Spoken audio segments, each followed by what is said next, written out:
You have to speak to your team about the expectations this year, Chris. There's a lot of external chatter about you guys making you jump up the ladder. Oh, we're aware of it, and we're pleased that there's more expectation. That's what you want year on year. We've probably earned that to some degree, albeit we didn't win any more games last year than we did the year before, but we know we're much closer.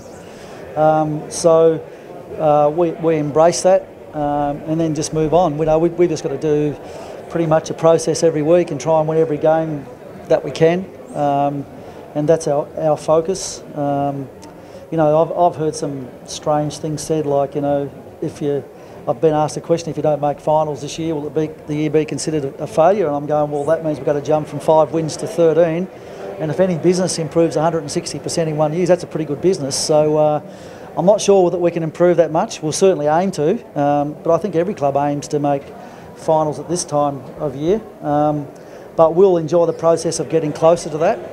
We think we can,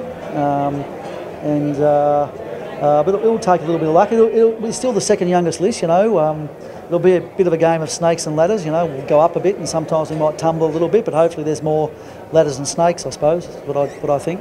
What about defending premiers at home first game? Is that a good thing, bad thing? How do you take that challenge? When you're where we are on the ladder, every team's a challenge, so we've got to embrace that. And I think it's fantastic. We played them up here in round 23 last year. We had a pretty tired young side then. They were on the cusp of winning a premiership. I think the margin was 4.5 goals, so it was a respectable performance by us. But we want to really challenge them when they turn up next week. We're not turning up just to make up the numbers. We want to put on a good game and play to our best and test ourselves against the premiership team from last year, which is a big test, but it'll be great. You settled on a side?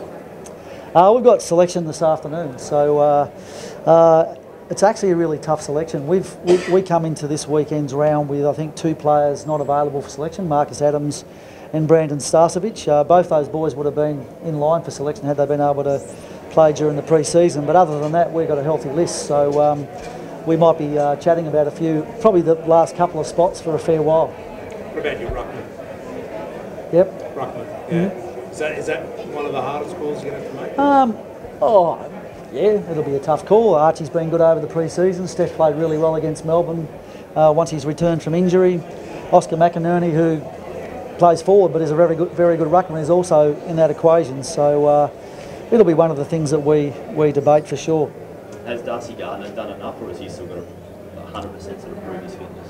No, Darcy's trained fully the last 2 weeks.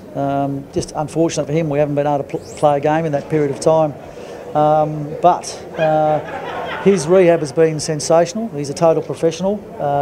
He trained very well this morning. We had a hit out for about half an hour where we played a game, plus all of our other training. He got through that well, so he's available for selection. We just have to make the decision whether we go into the game with a bloke who hasn't played a practice match yet. But a lot of teams face that decision. And you tend to stick with guys that have got a few runs on the board and a bit of experience.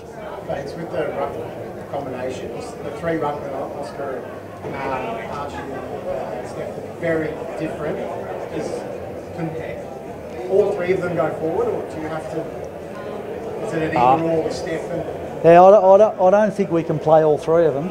Oscar's certainly proved that he can play forward, so we'll probably play 2 of them. So it's probably down to a choice between Oscar and Steph and Archie. I'm getting confused now. Too many ruckmen. Who's got their nose in front? Who's got their nose in front? It's private information.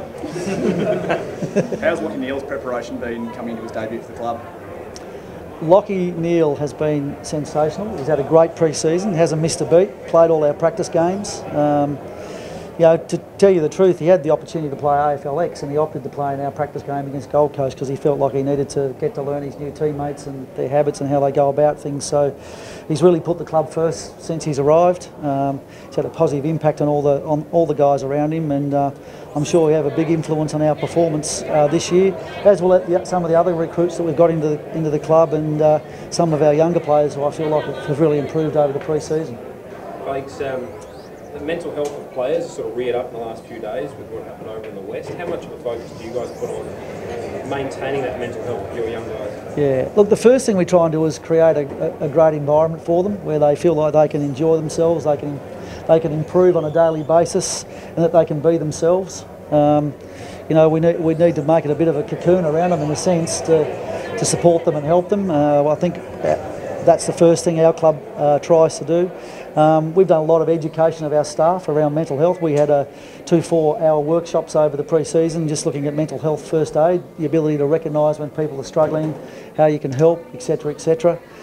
So we think it's a really important issue, and you know, we care about our players more than anyone does, and we want to make sure that they're mentally as well as physically healthy.